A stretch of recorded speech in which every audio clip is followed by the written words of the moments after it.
is Alice Ameza, and the title of my performance is Uneasy Lies the Head That Wears a Crown. My name is Alice Ameza. I may look like 12, but I'm really 16. Being small and looking young has brought many barriers into my life. Many waitresses try to give me a child's menu because of how small I look. To be exact, 4'11", the same height as Queen Victoria. Can being short and looking young be a barrier? This was just one of many barriers Queen Victoria had to face throughout her childhood before becoming the second longest reigning monarch in British history. Queen Victoria was a towering presence as a symbol for empire. Queen Victoria restored the reputation of a monarchy tarnished by the extravagance through her royal uncles. She also helped shape new duties for her royal family, reconnecting it to the public through civic duties. But her barrier-filled path to the crown wasn't easy. What were those barriers? And how did she break them?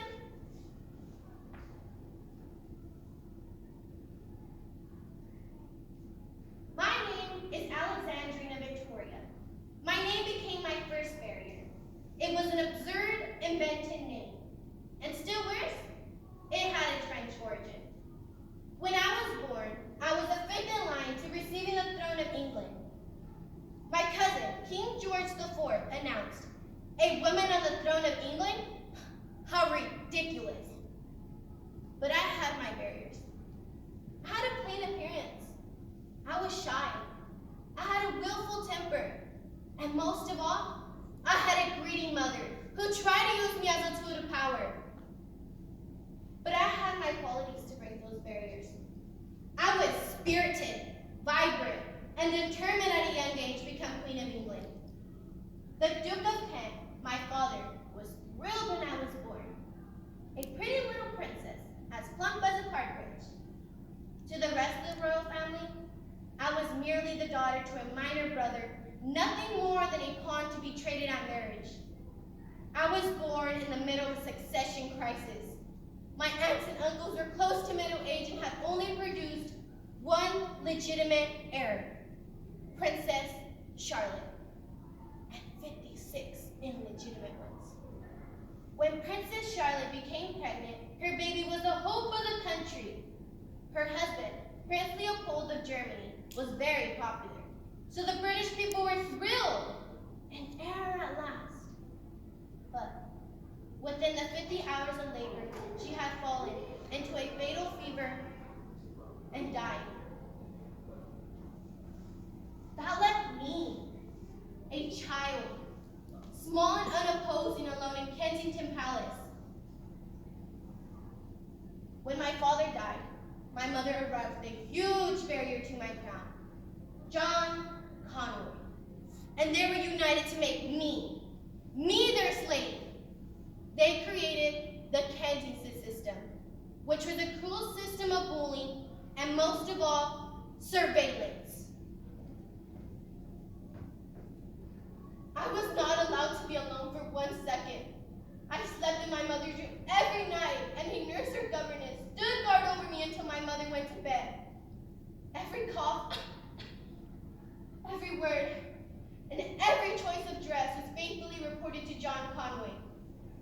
I was not allowed to see my father's family, and I was isolated from all children apart from the Conways.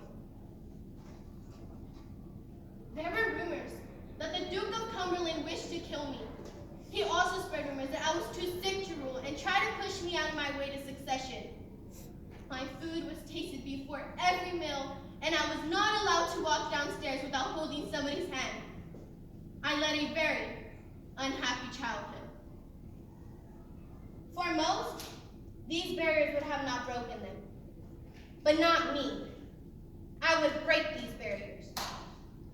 When I turned 11, my grandfather, King George III, died, and my uncle became King William IV. When I was 13, my mother and Conway decided to take me on a tour of Wales to show me off. I hated the tours. I hated the endless dinners and receptions of dull adults. I wrote in my diary, I was very very, very horribly naughty, and underline each word 3 times. My mother and Conway's schemes to build barriers weren't working. They plotted me to give them absolute control of all my affairs and money. This would be a barrier to all I hoped to accomplish. When I was 16, I had fallen into a typhoid fever. While I was weeping in bed, my mother loomed over me and repeatedly attempted me to sign a document appointing Conway as my private secretary. If I signed, I would give Conway absolute control of all my affairs and money. This would be a barrier to all I hoped to accomplish. But I resisted in spite of my illness and their harshness. I was determined to defy my mother's driving to power. I broke that barrier through my own sheer will. My uncle, King William IV, was determined to live until I was 18. He hated my mother, and the last thing he wanted was for her to become regent. Every day he willing himself not to die. He helped me break a barrier my mother and Conway were trying to build. On May 24th, 1837, I turned 18. How old? Kensington Palace was festooned with banners and an official reception at the evening. For my mother, however, this was a day of despair. I was 18, and the king was still alive. My mother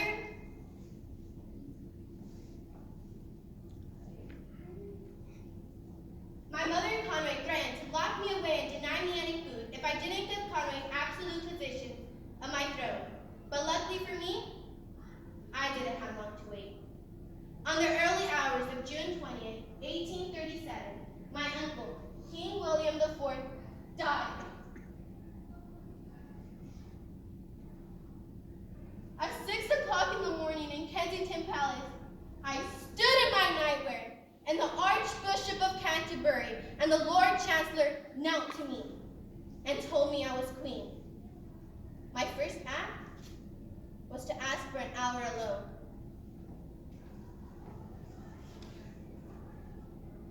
Then, I moved my bed from my mother's room. I broke these barriers through my own sheer will and stubbornness, and I would go on to break many more barriers for my people. Shakespeare wrote, "Uneasy lies the head that wears a crown." I found uneasy lies the head that has to break a multitude of barriers just to put on the crown. But once that crown is placed on my head, I will go on to change Britain's future, one